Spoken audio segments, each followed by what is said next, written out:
Malware or malicious software can hide in the software and systems that we rely on daily, waiting for the perfect moment to strike. No matter how advanced technology gets, cybercriminals seem to always be one step ahead, crafting new ways to spread infections. That's why malware analysis is more than just a cybersecurity tactic. It's really your first line of defense. Today, I'm going to break down the latest essentials of malware analysis, helping you recognize and take steps to defend yourself against these hidden threats before they can compromise your systems and your data.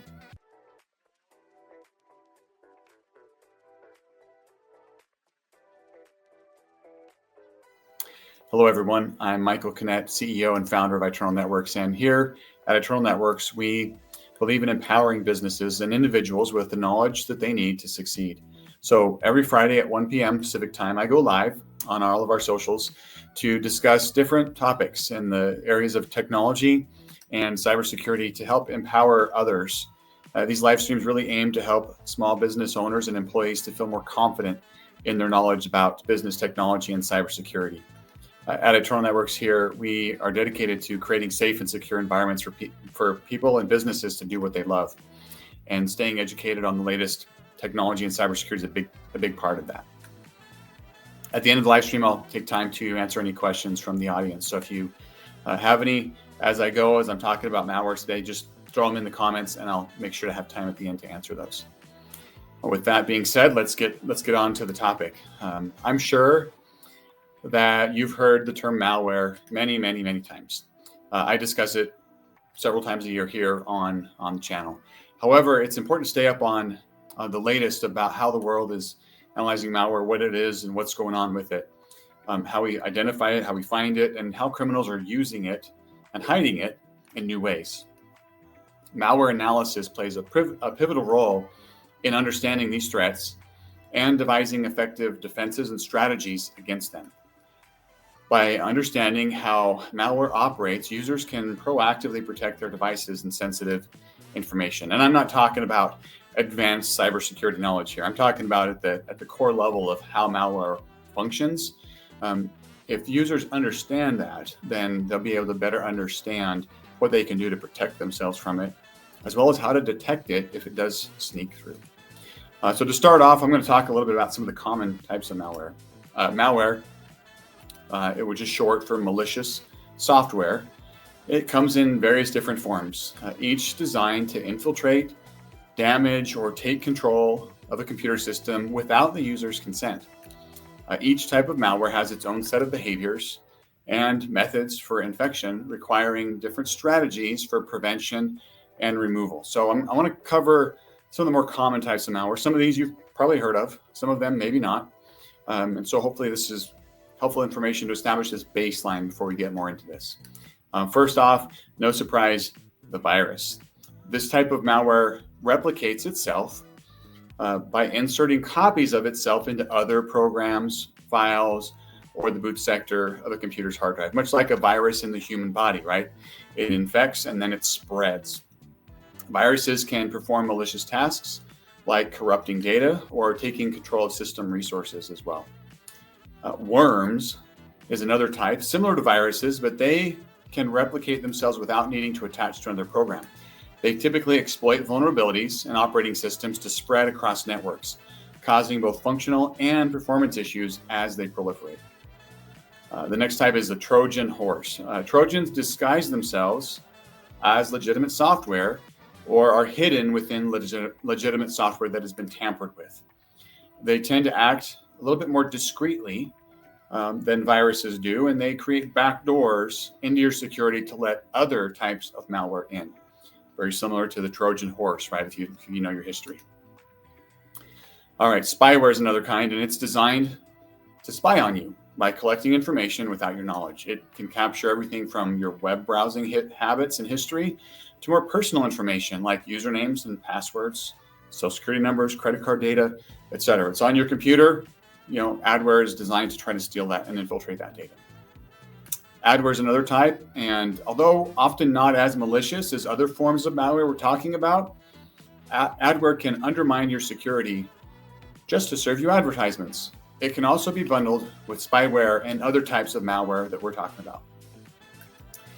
Ransomware is the big brother of many of these, right? This is the big bad wolf that we hear about in the news so often. This type of malware restricts access to your data, typically by encrypting files and then demanding a ransom for the decryption key to gain access to your files again.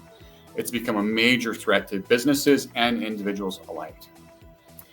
Rootkits is another kind. They're designed to conceal certain objects or activities in your system. Their goal is usually to prevent malicious processes from being detected, thus prolonging the presence of the virus or other type of harmful malicious software on your system. Keyloggers are designed to record the keystrokes on your computer to steal information such as account credentials, credit card numbers, or other sensitive data that you're typing. Another kind is botnet. Botnets are networks of infected computers that are made to work together under the control of an attacker. They can be used to perform distributed denial of service attacks, steal data, send spam, and allows the attacker to access the device and its connection. And we've seen botnet attacks in the last year in the hundreds of thousands, right? So these botnets spread, they proliferate around the world, and they sit there dormant until that attacker decides that he wants to use this botnet army to initiate an attack on, usually it's a larger fish like Microsoft or something like that. Not always. No surprise, these different types of malware I just talked about are often used in conjunction with each other, right? They're deployed, one of them's deployed, and then through that is deployed other types of malware to initiate or to continue an attack on an organization or on an individual. And recognizing these types of malware really can empower you and your users to identify potential threats before they escalate. So let's talk a little bit about how malware can infect your devices. Malware exploits various different entry points to infiltrate devices, and I want to talk about the top three. One, downloading infected files. Obtaining files from an untrusted source can inadvertently introduce malware. This could be something as small as you found a USB drive in the parking lot and pick it up and bring it in and plug it into your computer, and guess what? That USB drive had malware on it that's now loaded on your computer. It could be a file that's received in any method, right, that you download and you run that can introduce malware. Number two, visiting malicious websites. Certain sites host malware, which can infect devices through vulnerabilities in web browsers. This could be from a hacked website where they've loaded these malware files and applications onto the website itself, or we commonly see that they are loaded into ads that have been loaded with malware, whether it's an ad that was legitimate at one point that was hacked, whether it was the ad engine that was hacked. We're seeing that ads is another common way that malware is distributed through websites. And then number three, it probably should have been number one, but I wanted to build up to it. Opening suspicious emails. Phishing emails, text messages is another way we'll lump into this, right? But phishing tricks users into activating malware through malicious links or attachments, right? Opening something that you don't know where it came from, you can't verify, or it came from a hacked email account in some cases, right? Where you click on that link and it takes you to a website, it takes you to a file, it downloads an attachment, right? Some method of then distributing that malware to your computer. And if the hacker gets his way from your computer to other computers in your business and across the network, and until he's got his little claws in all of your systems and your data. So awareness of these different types of infection vectors is important because it helps users to be aware and mitigate the risks and safeguard their devices, right? If you know that websites can be used to spread malware, you're going to be a little bit more aware of what websites you're going to. And if a website seems off, well, maybe it is off, and maybe you shouldn't be on that website right now. Maybe you should report to your IT saying, hey, I was on this website and, is this safe? It's better to ask and be told, yes, it's safe, than to just, blunder through a malware website and infect the system. It's also important that you learn to recognize other signs that your device might have malware. And this is where this malware analysis comes in, right? So knowing how malware operates, there's certain things that can be indicators. Just like, when you have the flu or some type of illness, right? There's certain symptoms that the doctors can use when they're diagnosing things to say, whoa, you've got body aches, you've got a fever, you've got this and this and this, right? We think you probably have this type of infection, right? So knowing the types of symptoms that your computer can have if you have a malware infection can help you to recognize and catch it faster. It can be challenging because often malware is designed to operate covertly. They don't want you to know that they're there until they've fully deployed their attack and launched ransomware or something where they either have your data or they have your data encrypted and they are able to achieve their end goal. So, but there are some indicators that we can look for that can suggest potential infection in a system. So I want to preface this and say, if you have any of these, that doesn't mean you're infected. These are just signs, right? If you have body aches, that doesn't mean you have the flu. You might have exercised yesterday and just strained some things, right? So these are signs to be aware of. Obviously, the more signs you have, the more chance that there's something going on. So just be aware of that. Don't panic if I'm describing any of these and you're like, oh, that sounds like my computer.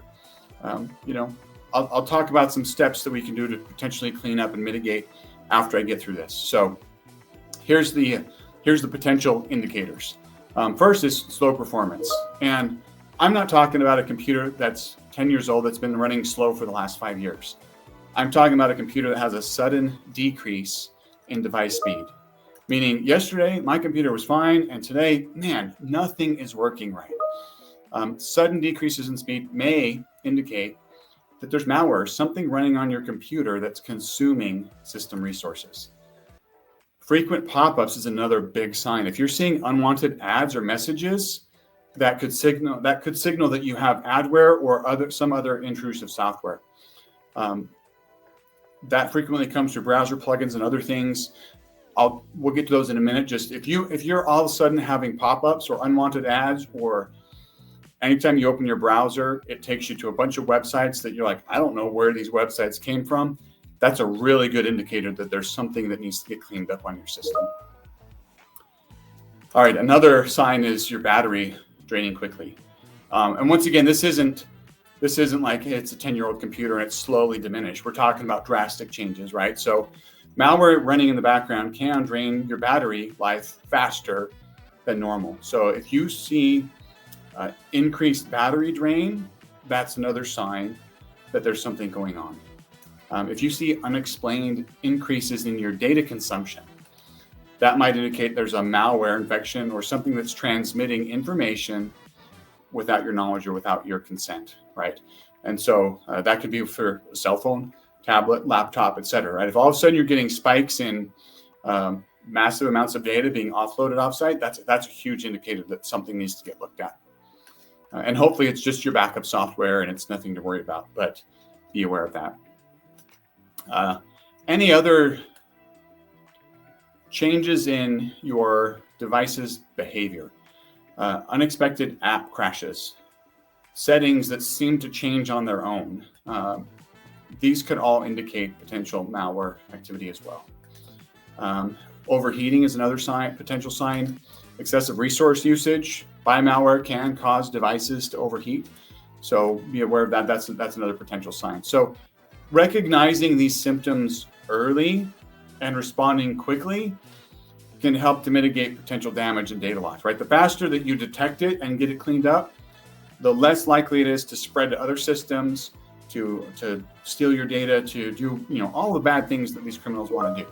So just be aware of those as potential signs and keep an eye out for those. Now, if you suspect that malware may be present and running on one of your systems, there's some steps that you can take proactively to try to respond to this, right? The first step is to run an endpoint security scan. Now, you may say, endpoint security, what is that? Most commonly called antivirus. Utilize some reputable endpoint security software to scan for and eliminate malware. The best endpoint security is not just called antivirus, and it's far more advanced than just antivirus. Endpoint security includes antivirus and additional tools to detect and remove other types of malware like adware, ransomware, all the things that we talked about, right? We want some sort of advanced endpoint security that can detect all types, not just viruses. Also, it's important that you review your installed applications. Windows has a really easy way when you go to add remove programs to see when was that program installed. If you've got a program that was installed yesterday, today you're having problems, and you don't remember installing that program, good indication that's the suspect, right, that we need to remove. So go through, if you're not familiar with the program, or if there's apps that seem suspicious, uninstall them, get rid of them, right, remove them. It's also a good time, if you've got apps that you haven't used, you installed it 4 years ago and you haven't touched it in 3, remove it. There's a good chance there's some vulnerabilities in older programs that have not been updated. So it's a good time to just do some spring cleaning in your computer and move those. Also, check your task manager. Open up your task manager. There's different ways in different operating systems. Apple has a way of doing it. Windows, you can do it. But look at your task manager. Look at the processes that are running. Identify and terminate any resource-intensive processes that indicate malware. So when you're running a task manager program in Apple or Windows, you can see how much memory is it using? How much processing power is it using? Look at those that are using a lot and try to identify what that program is.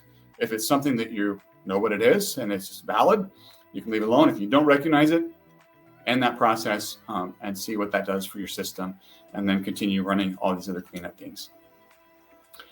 Check your browser extensions is another step, another tip here.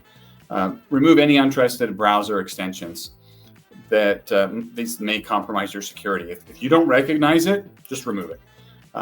It's just not good to have a whole bunch of unwanted, unrecognized browser extensions, because those are common entry points for these type of attacks. Make sure your software is up to date. Install regular updates. That helps to mitigate vulnerabilities that can be exploited by malware. Also, this is not necessarily this is the better to do before you suspect an infection, but back up your data. Make sure you've got secure backups to restore in case there is a malware attack. I've talked a lot about that in the past. Just make sure you're backing up your data somewhere else that the malware is not able to get to. And if you're still stuck and you're like, man, I really think I've got something going on, talk to your IT professionals, right? If you don't have somebody, reach out to me. I gladly point you in the right direction if we can't help you internally. But work with somebody who has experience in malware removal and system recovery, if that's what's needed in your environment. Cyber criminals are always looking for and unfortunately finding new ways to spread malware. But with the right security measures, you can keep you and your business and your data protected. We specialize in proactive cybersecurity solutions that help detect, analyze, and defend against the types of malware that I talked about before it becomes a serious threat. So if you've got any other questions about it, I'd love to chat about how we might be able to help you. Emily's not with me today. She's had another thing. So let me pull up on here. Here's my link. If you'd like to schedule time to chat with me, I'm not a big pushy salesperson. If you have any questions, I just love helping people. If that means that we work together on a project or something, great. If it means that we don't, that's great too, as long as I can help you with the information that you need to become more secure. So if you have any questions around what I talked about today or any other topics, there you can schedule a quick one-on-one call with me so we can help answer any questions that you have. Let me see if there's any questions. I don't see any questions from our live audience today either. So if you're watching this later after the fact and you've got questions, or you don't want to schedule a meeting with me, that's fine. Just throw it in the comments in any of our social platforms. We get notified about that. We'll respond to you and help answer those questions so that hopefully we can increase your security and increase the knowledge that you have. If you'd like to see a transcript of today's topic, there's the link where you can check out our transcript for this. Hopefully this is helpful for you. Hopefully this video helps you better understand malware, the threats that are out there, the risk that you and your business possibly have from malware, and that it helps you to feel a little more confident in being able to protect yourself and your data and your livelihood. If you did find this helpful, please give it a thumbs up. Post any comment, as I said, questions, thoughts. We'd love to hear from you. Your feedback really does help us to create better content that's valuable to you. Don't forget to subscribe to our channel, hit the bell icon so you don't miss any other updates that we post. Remember, knowledge is power, and we're here to help you to navigate the sometimes crazy, sometimes scary, sometimes amazing world of technology and cybersecurity. As I said, if you have any other questions, please reach out. You can also visit our website at itnet.works. Hope you have a wonderful weekend, and we'll see you more next week. Thanks.